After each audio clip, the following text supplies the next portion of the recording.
On August 15, 1971, American families settled in for their favorite TV show when Richard Nixon interrupted. I have directed Secretary Connally to suspend temporarily the convertibility of the dollar into gold. It was the biggest peacetime power grab in human history.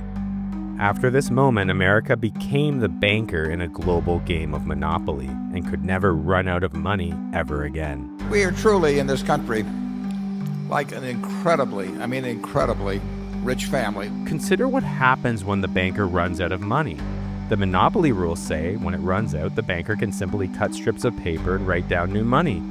This is how the global financial system worked after this moment. Game money became US dollars, and only the US could create it. Today, the US government has over $36 trillion in debt, yet the debt is in money they can create at will, and people are sharply divided on what it means. At $35 trillion in debt, we're going to pay it off. We're no longer on a gold standard, so finding the money to pay for the things we need is never an issue. Both sides of this debate hinge on a paradox. Why would a government that can create money need to borrow it at all? To understand this strange situation, we need to go back, before paper money, before metal money, back to when money was food. Imagine a world with no money, just people, land, and time. And people used time to get food. In early economies, rice wasn't just food, it was money. If it takes 8 hours to gather 10 cups of rice, and you want to trade for it, I'll value your item based on my rice gathering time. This is the foundation of the labor theory of value, which says the value of something should be linked directly to the labor needed to produce it. And so having extra rice gives you extra power, because you can trade it for someone's time. And as people store surplus rice, those with large food stocks gain control. But there is a limit. Commodity money, such as rice, is limiting because it spoils, it's bulky, and hard to transport. This drives the need for a more durable, portable form of wealth, which leads to our next form of money, token money. Every culture discovered the same truth about money. Rarity creates value. From shells to precious stones, human treasure what's hard to find. But what was treasure in one place might be worthless everywhere else. For trade beyond local regions, the world needed something everyone would value. And this is why gold emerged as a perfect solution, universally rare and desired, and became the first truly global money. And so when the powerful converted their food stocks into gold, you could hold the power in your palm. A handful of gold might represent hundreds of people's labor over many months. But now we face a crucial question. How much gold equals how much rice? To understand prices, let's imagine two tanks connected by a market wheel. When a buyer drops in gold in one side, the wheel turns and delivers rice from the other tank. Price emerges naturally as the gold people are willing to spend balances against the rice available. If there's 100 gold coins circulating and 1,000 bushels of rice for sale, price eventually settles at 1 gold coin for 10 bushels. But if a drought cuts rice harvests in half and there's only 500 bushels available, with the same amount of gold trying to buy half as much rice, sellers raise their prices to protect their dwindling supply. If they didn't, they would quickly run out. And so now 1 gold coin might buy around 5 bushels.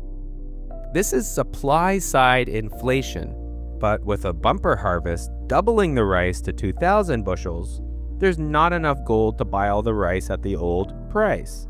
Sellers lower prices to move their stock before it spoils. Now 1 gold coin might get you around 20 bushels of rice. This is supply-side deflation. And the same happens if we change the money available, what we call demand-side inflation or deflation. But these price changes affect people in dramatically different ways. This video is sponsored by Abacus AI. I find myself jumping between a bunch of different AI tools, and it can get messy and expensive. That's where Chat LLM Team steps in. They took all the smartest AI models out there and packaged them inside a tool called Route LLM. So you don't have to think about what model to use, you just type in your prompt and it figures out the best one automatically. Whether chat, image, or video creation, it'll always use the latest model so you don't have to worry about it. They've recently introduced Deep Agent, a god-tier AI agent that does everything. Want to build a site, app, presentation, research report, or even a game? You describe what you want and it does it for you. Do you work with a lot of PDFs? You just upload it and instantly get summaries, insights, or ask questions. All of this for just $10 a month, way cheaper than pricing it together tool by tool. The link is in my description, or go check it out at chatllm.abacus.ai. Imagine a farmer who borrows 10 gold coins and gradually sells them for rice to pay workers over a season. If the value of gold doubles by the time the farmer needs to pay it back, they need to sell twice as much rice to repay the same 10 coins. So deflation crushes debtors. Meanwhile, someone who saved 10 gold coins is delighted. Their savings now buy twice as much rice. Deflation rewards savers of money. With inflation, gold money becomes less valuable. That farmer who owes 10 gold coins is relieved. Their debt shrunk. They can repay by selling half as much rice. Inflation helps debtors. But our saver watches their purchasing power erode. Their 10 coins now only buy half as much rice. Inflation punishes savers. Stable prices are the fairest because neither debtors or creditors get an unfair advantage. But here's the problem. Modern societies naturally produce more and more over time. Farming improves, technology advances, productivity increases. With fixed gold supply and growing output, we face constant deflationary pressure. So money tends to want to expand to match growth. But the most fascinating way isn't to create more, but to make people use what exists more frequently. The best example is during the Great Depression's crushing deflation. The Austrian town of Wörgl tried a radical experiment, money which lost value by design. Each month, you had to buy a stamp and stick it on your money to keep it valid. These stamps were around 1% of the money's value, and this created pressure to spend it rather than save it, otherwise it would lose a value of 1% per month. The results were extraordinary. Their modest money supply circulated 463 times in just 13 months, generating economic activity as if they had 40 times more currency, allowing the increase of work, goods, and services traded, which we call gross domestic product, or GDP. It's how we measure the power of an economy. Think of GDP as a collection tank capturing all the economic activity flowing through the market yearly.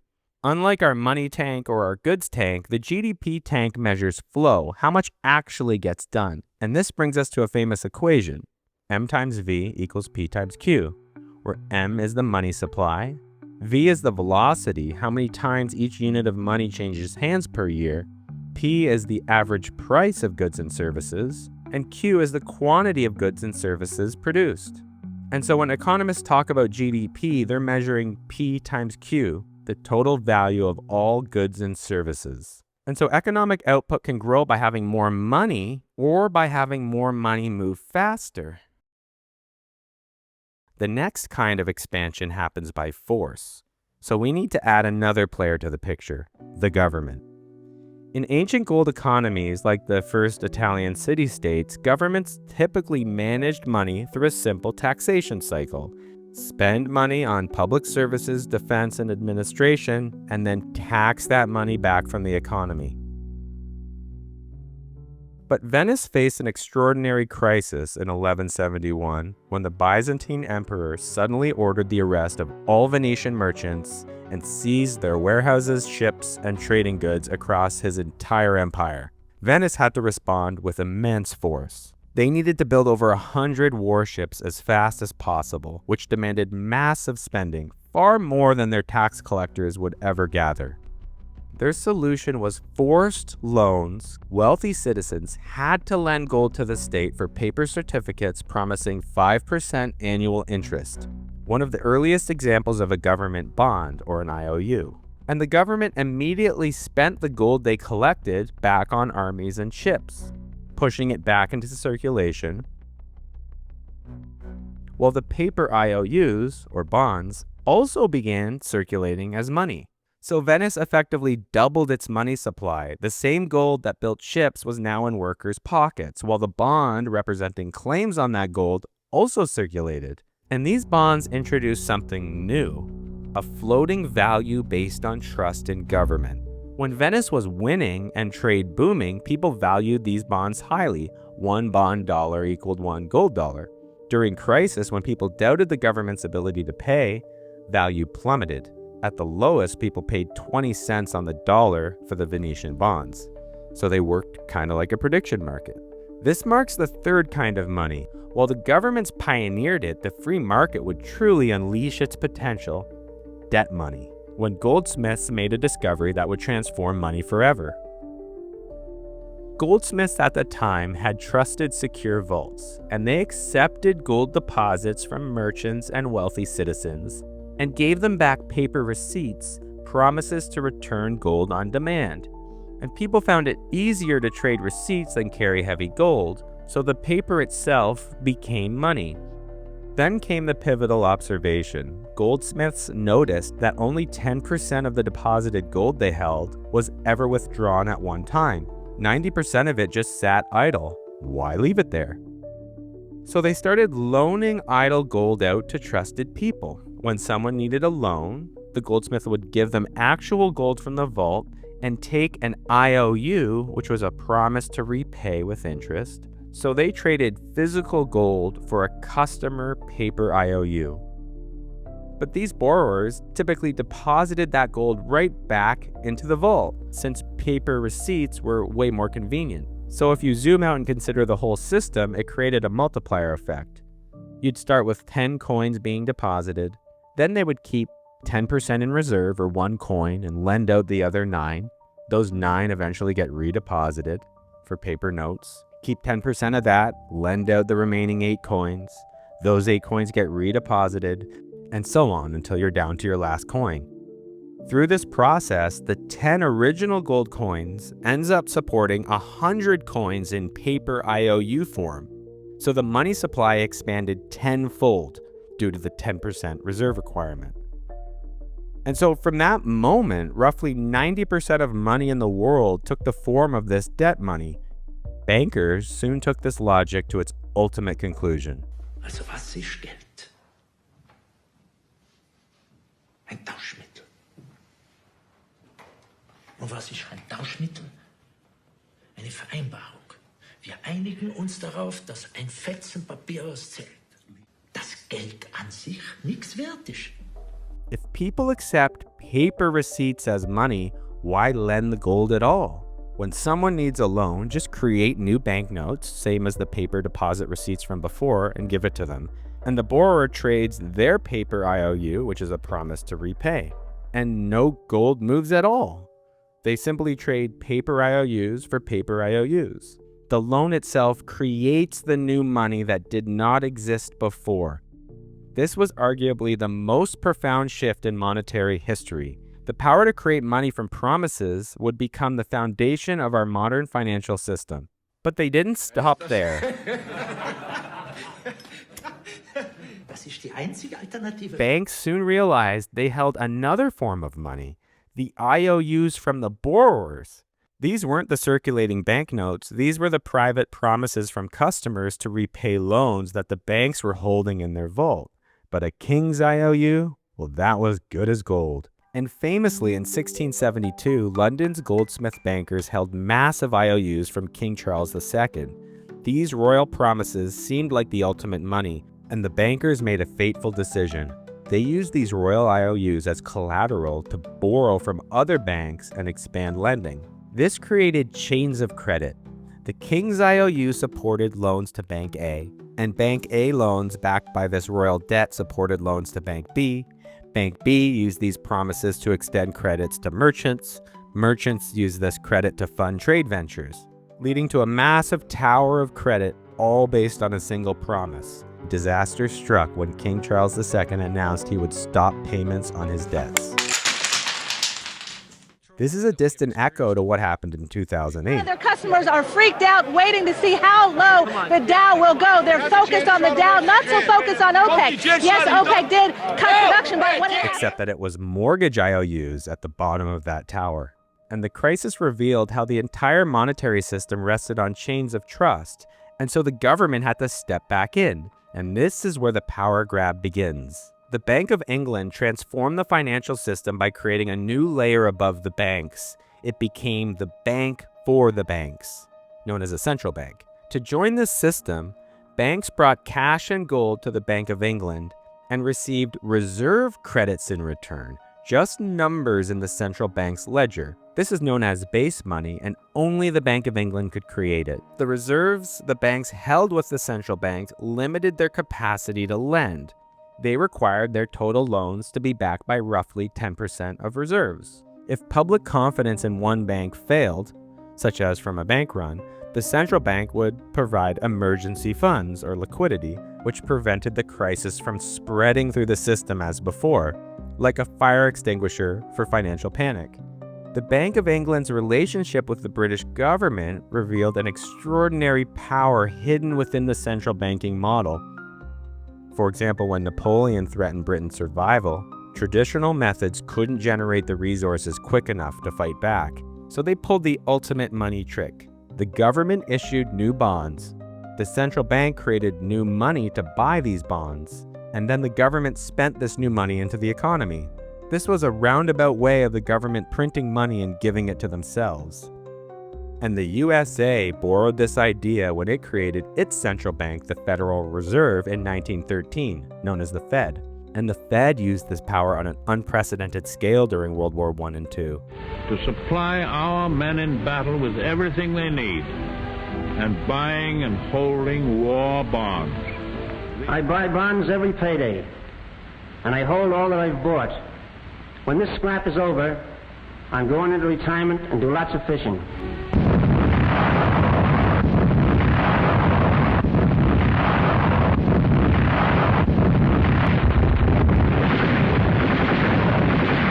During World War II alone, the Fed almost doubled the money supply. But this massive money creation didn't trigger runaway inflation during the war, because the money had somewhere productive to go. It matched the enormous expansion in the production of tanks, ships, and planes, resulting in a dramatic spike in GDP. The key insight is that money creation works when there's productive capacity to absorb it. Instead of just bidding up prices, the money flowed into real economic activity. Though other countries, especially those on the losing side, did not have this luxury to print money freely without inflation, leading to a critical mistake many made. Most notable was Hungary, who printed money to buy US dollars. They needed those US dollars to pay foreign debts and import basic goods, as nobody outside their country accepted their currency. And so to get these US dollars floating around their economy, the government had to print larger and larger bills to buy them. By 1946, they released the largest note ever, a 100 quintillion pengo bill. And within days, the entire money supply of Hungary could not buy a single US cent. And by the war's end, the United States owned about 60% of the world's gold reserves. They had more gold than dollars in circulation. Their money was actually overbacked by gold. And at Bretton Woods in 1944, America leveraged this position to consolidate power over money. At Bretton Woods, New Hampshire, delegates from 44 allied and associate countries arrived for the opening of the United Nations Monetary and Financial Conference. Before this moment, every country's currency was convertible to gold at some ratio. But now only the US dollar would be convertible to gold at $35 an ounce. All other currencies would be pegged to the US dollar at a fixed exchange rate. And this created a hierarchy in the global monetary system. And this system worked while America maintained discipline and had the gold reserves. But by the 1960s, two forces strained it. One was massive US spending in Vietnam War and their Great Society programs domestically, known as the guns and butter era. This leads to a fundamental contradiction. The world needed more US dollars for trade and reserves, but creating those dollars undermined their gold backing. And by 1971, foreign governments held many more dollars than Americans had gold to redeem them, and they knew it. Countries like France and Japan resented that the USA could simply spend money freely, which everyone else had to treat like gold and carefully manage. Entraîne les Américains à s'endetter et à s'endetter gratuitement vis-à-vis de l'étranger, car ce qu'ils lui doivent, ils le lui payent, tout au moins en partie. And they called America's bluff. En vérité, on ne voit pas qu'il puisse y avoir réellement. Countries like France began quietly converting US dollars to gold since they knew it couldn't last. And gradually the gold drained out of the USA into other countries. And a crack finally formed as the market price for physical gold began trading above the official $35 an ounce price. The free market was declaring that America's promise was mathematically impossible. The gold backing a dollar was worth more than a dollar. So America faced a choice. Either they could restrict dollar creation to maintain gold convertibility, or they could abandon the gold link entirely. And that's what Nixon did. He cut gold out of that hierarchy and put USA at the top. And so Nixon took an ancient idea and applied it globally for the first time. Think of country fair tickets. Inside the fair, they're valuable as cash because you must use them for rides and food. Outside the fair, they're worthless paper. Their value comes from the authority requiring their use, known as a fiat currency. Fiat money had been created many times throughout history, but it was always a regional money working in one area. Nixon's innovation wasn't just creating fiat money, it was making the entire world America's fair. And the Federal Reserve became the ultimate authority on money, the new apex of the global banking system. So the Fed's central bank ledger became the world's super ledger, the ultimate source of all dollar creation. Every bank on earth connected to this system, either directly or indirectly through other banks. So this leaves us with a three-tier monetary world. At the top is the United States, the only banker who can create the world's money. Below that are countries with their own currency, such as UK, Japan, or Canada. And the bottom tier is everyone else who doesn't create their own currency. They must earn or borrow dollars to get them. To understand what this means for each tier, let's return to the most basic economic unit, putting food on the table at home. From now on, why don't we both write down every cent we spend? Think of your family as a mini economy. Parents earn income and pay expenses. And if a house spends too much and runs out of money, their last resort is to borrow on credit, giving a bank an IOU in return for loaned money. And if the interest rate they borrow this money at is higher than their income growth, the household will fall into debt and they will default on their loans and eventually lose everything. And realize, like families, local governments face this same constraint because they don't make their own currency. They have to balance their budget or fail. And this also applies to countries that don't create their own currency, such as when Greece joined the euro. They gave up their ability to create money, and so when Greece or Spain needs money, they must borrow from the market by selling bonds, which leads to a critical point: bond yields. When Greece issues a $100 bond promising €3 annual interest, and it initially trades at €100, it offers what we call a 3% yield, because yield is the annual interest the government promises divided by what you paid for the bond. But if investors lose confidence in the bond and the price drops to, say, €50, because the government is still paying €3 annually, the yield doubles to 6%. This higher yield reflects increased risk. And so think of yield as a critical market signal of confidence in government. And what happened in Greece is the bond sell-off continued until Greek bond yields hit 35%. These high yields dictated future borrowing costs. So this meant Greece would need to offer 35% interest to borrow any new money, leading to collapse.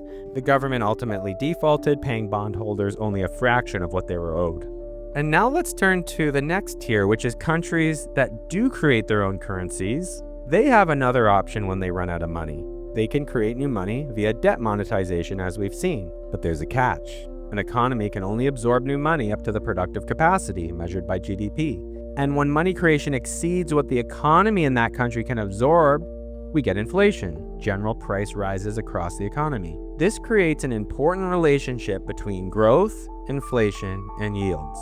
Bond yields roughly equal the expected future GDP growth in a country plus the market's expected inflation in that country. Since people want to make enough interest to cover the losses due to inflation, as well as match what the economy is creating. So a country growing at 2% and expected to have 5% inflation will see their nominal bond yields rise towards 7%. And so what's fascinating is while a bond initially has a price set by the government, it's the market price that ultimately determines the yield, which is outside of government control.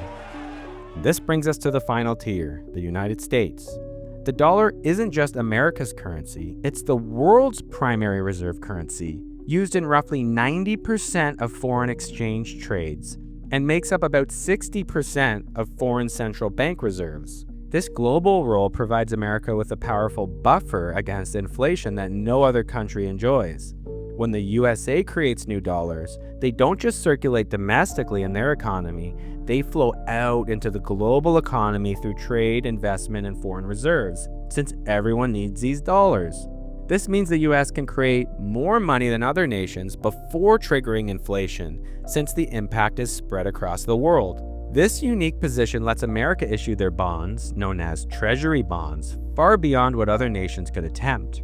These treasury bonds form the base of global finance as the world's risk-free investment. Every other interest rate in the world builds up from US Treasury yields. Other government bonds yield more than US Treasury bonds. Corporate bonds yield more than the government bonds. And consumer loans for cars and houses yield more than the corporate bonds. When the Treasury yield rises just 1%, it ripples through the entire system, triggering roughly $3 trillion in additional borrowing costs worldwide. So these aren't just America's interest rates, they're the world's interest rate. And so one relationship determines the sustainability of this entire system. When the economic growth, or G, exceeds the Treasury yield, R, the US debt remains manageable. But if Treasury yields rise above growth, the debt service costs begin consuming an ever larger share of economic output, and this indicator serves as the ultimate measure of America's monetary power. There are two ways this delicate balance can break. First, if too many dollars flood the global economy, the markets react by pushing the Treasury yields up as investors demand higher returns to protect their wealth from inflation. And the second threat is even scarier. Realize that when foreign countries earn US dollars from trade, they don't just hold cash, they buy US Treasury bonds to earn interest and protect against inflation. This has created what economists call a financial balance of terror. Because if major Treasury holders like China and Japan and oil producers ever coordinated to sell these Treasury bonds together, the yields would spike worldwide. This would force crushing debt payments, not just on America, but on every government, business, and homeowner with a loan. This is why it's referred to the economic nuclear option for every country to dump their treasury bonds. Yet, despite these risks, the system endures. When the US spends more than it takes in and runs a deficit, that money becomes private sector wealth. Dollars in the pockets of citizens and businesses. And so while the US government shows $36 trillion in national debt, if you look at the other side, America's hold over $150 trillion in total assets. This is one reason the market remains confident despite the scary numbers on debt. And so America faces one fundamental constraint, global productive capacity. When too many dollars exist globally, even the world's economy can't absorb them all, leading to global inflation. This would be the ultimate check on monetary power. And so Nixon's decision in 1971 completed this transformation, detaching money completely from physical reality. Today's dollars are not backed by gold in any sense, but by the strength of the economy using it and our collective faith in the future. The true reserve currency isn't the dollar, it's our shared belief. Nobody knows how far you can go with the paper currency before it gets out of control. and particularly if you're the world's reserve currency. Nobody knows the answer to that. And you don't want to try and pick out the point at where it does become a problem, because then it's all over. Thank you so much for watching this video. If you would like to stay up to date on new videos and projects I have coming, please join my email list. I have something coming up I think you'll be interested in.